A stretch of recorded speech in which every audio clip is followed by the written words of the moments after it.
Hey guys, Robbie here from CrossFit South Bend. Today we're going to talk about food quality versus food quantity. There's a big debate out there that you often see, some people are in the camp of calories in, calories out. A calorie is a calorie. It doesn't matter what you eat. If you eat, the right amount of calories and you burn more calories than you consume, you are going to lose weight and be healthy. Other versions of the food quantity position are things like if it fits your macros, things like if you balance your protein, carbs, and fat, macronutrients, and that should take care of weight loss and health. Another version would be something like the zone diet that says as long as you keep your macronutrients in a certain percentage ratio, you're going to be healthy. So that's the food quantity camp. But the most prominent one that most of you guys are going to be familiar with is calories in, calories out. That's the one most people are going to be most familiar with. And then the other side of the debate is going to be the food quality position. The food quality position is basically going to hold that at the end of the day, what matters is food quality, not necessarily the quantity you eat, but the quality.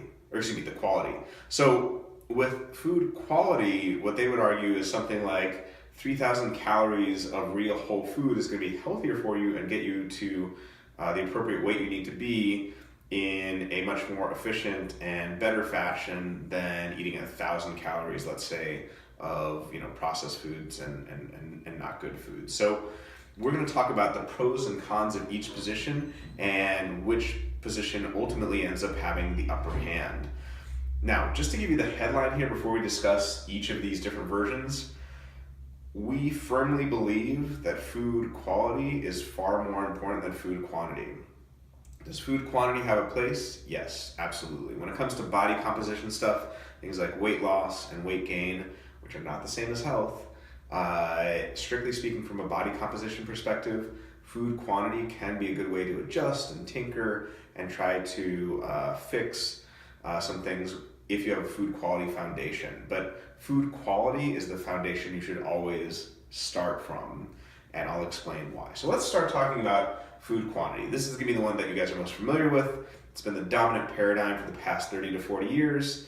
Again, the idea here is calories in, calories out, right? If you consume fewer calories than you expend by exercising or walking or what have you, you will lose weight. And if you consume more calories than you expend, you are going to gain weight. That's the simple story. And this is why we've had this low fat craze, because fat has more calories per gram than either protein or carbohydrates. This is why you see lots of focus on nutrition facts on the back of food products to see how many calories things have. And the good here is that strictly speaking from a body composition perspective, and assuming there are no underlying health conditions, that's another important caveat, the food quantity position is spot on. It does at the end of the day matter how many calories you consume and how many you expend. It does matter what your macronutrient ratios are, protein, carbs, fat, things like that. Those things do matter strictly from the position of weight loss and weight gain. Weight gain, we're talking about not insidious weight gain here. We're talking about, if you want to build muscle or if you want to increase size for athletic performance. But we need to remember that body composition is only one aspect of health. And I'll be doing a future video on this later on about the differences between weight loss and health. Weight loss is not the same thing as health, period. It's a component of health, but it's not the same thing as health. You can have someone who's a perfectly normal weight, but who is not healthy because they have high cholesterol levels or an unhealthy blood sugar response, or they're psychologically addicted to food, or they have poor sleep or low energy, or poor digestion, or they're chronically inflamed. All of those things can be true of someone who has a healthy weight. So do not equate weight loss with health.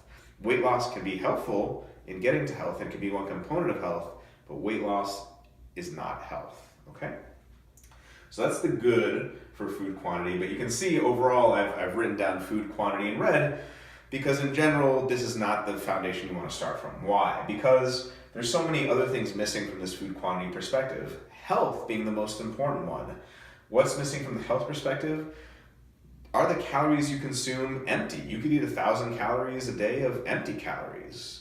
Or processed foods, or we see lots of people here who come in initially to talk to us and they say, oh, well, I'm eating, all these shakes and prepackaged foods. And that's a really good sign when someone's selling you a nutrition program that something's gone awry. If they sell you, these prepackaged meals that can last on the shelf, for 2 or 3 years, and then just pop in the microwave, right? Real whole food has nutrients, and it's not boxes, bars, shakes, or any version of that. So you want to have food that is nutrient dense. So lots of nutrients, lots of vitamins and minerals. You want to have food that leads to a healthy blood sugar response, something that doesn't send your blood sugar through the roof.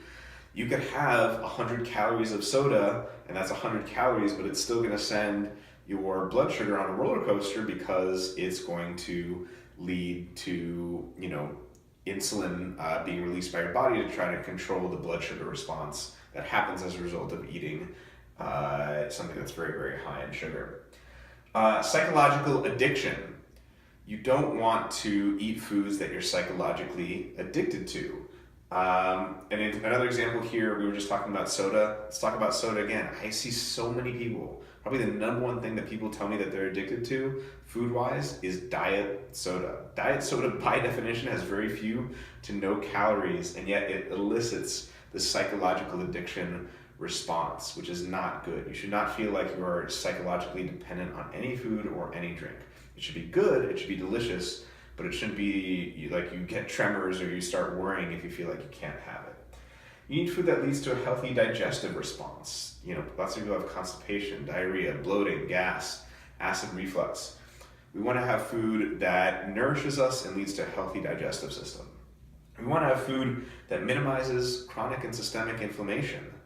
You could have 1,000 calories a day of, processed food, and that's going to lead to a chronic and systemic inflammatory response, which in turn leads to problems with hormone production, things like testosterone and insulin, and things that are going to affect your ability to burn fat and lose weight. So it's not exactly true that you can be, eating just 1,000 calories a day and losing the weight you need to be losing, because it can mess up your hormone levels if it's causing inflammation. And we don't want foods that lead to or exacerbate autoimmunity.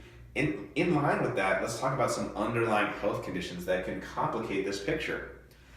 So let's talk about a thyroid condition and a blood sugar condition each. And actually we'll talk about 2 under each heading. So thyroid conditions. If you have Hashimoto's thyroiditis, which is autoimmune hypothyroidism, meaning that your thyroid is going very slow because your immune system is attacking it, you can eat as a few calories as you like, and you can exercise as much as you like, and you're still probably going to keep weight or even gain weight because your hormones aren't in a position to allow you to burn fat because your thyroid, your metabolism is going slow.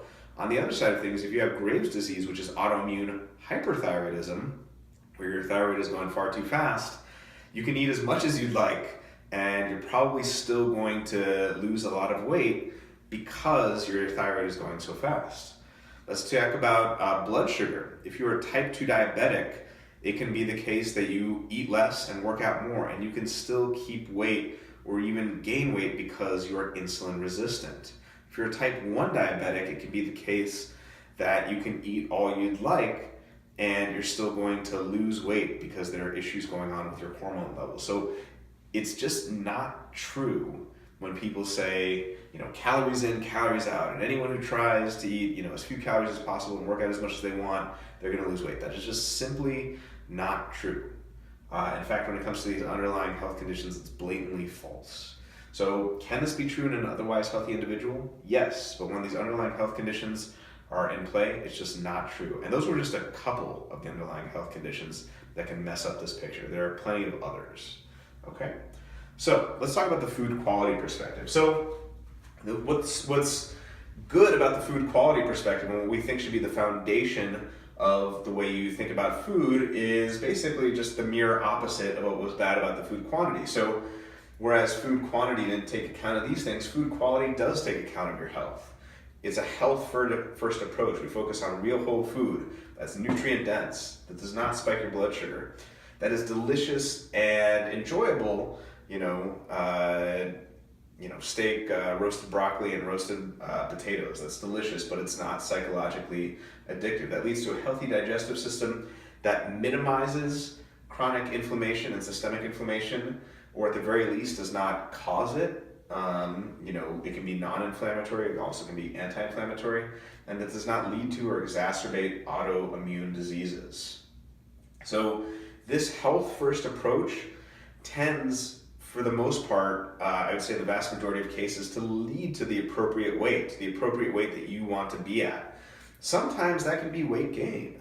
Weight loss isn't the only weight parameter that matters. People always think weight loss, but there are a lot of people who are undernourished. I see a lot of people in here, in particular women, who, they'll come to me and they'll say, I'm eating 1,000 calories a day and I'm running an hour on a treadmill, and well, their blood sugar's messed up, they don't have enough nutrients, their digestion's messed up, and they have a lot of inflammation because they're chronically stressing out their body by eating too little and working out too much. So this health first approach should be the foundation of your approach to food, and then of course you can tinker a little bit and balance your macronutrients, you can balance calories, stuff like that. That can be useful at the end of the day, but you want to start with this health first approach. The other thing that's good about the food quality position is that it takes underlying health conditions into account.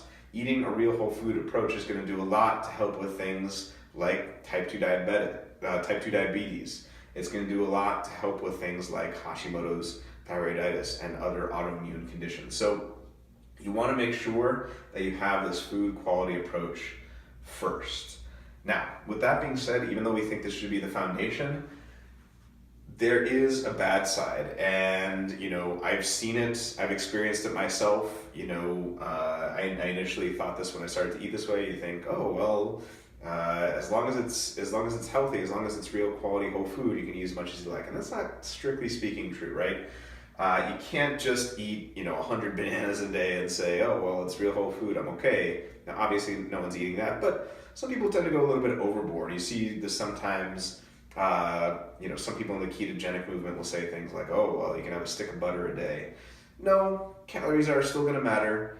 You can't have a jar of coconut oil. You can't have a stick of butter. You can't just have real quality whole food at insane quantities and expect to lose weight. So do calories and macronutrients still matter? Yes. But that being said, I would rather almost any day of the week someone eat 2,500 calories to 3,000 calories of real whole food as opposed to 1,000 or 1,500 calories of crap food. I would say that 2,500 to 3,000 calories a day of real whole food in general is going to lead to health and the appropriate amount of weight that you want to be, versus 1,000 to 1,500 calories of crap food, which is going to lead to all sorts of health issues and may actually hinder your ability to lose weight loss, depending on how much it leads to inflammation and how much it messes up the different hormones that are in control of your fat storage and burning, so on and so forth. So hopefully now, by the end of this, you have a sense of the pros and cons of the food quality and food quantity positions. You can see that the bad on the food quantity side far outweighs the good, and you can see on the food quality position that the good far outweighs the bad. Part of the problem with this debate is people think it's just one or the other. It's either one is, totally right, or the other, and the other is totally wrong, or vice versa. Here's the deal. Neither one of these is completely right. Food quality is far more important than food quantity. I would say that's the vast majority, 70 to 80% of the equation. But food quantity still matters. It doesn't mean just because food quality is more important that food quantity doesn't matter at all. So both have a role to play. All right, guys, so hopefully now you've got a sense of how to look at these two to understand that one's more important than the other, but to understand that they can both play an important role in you reaching the weight that you want to be and being healthy. All right, guys, Robbie here from CrossFit South Bend. Thanks for tuning in, and we'll see you guys next time.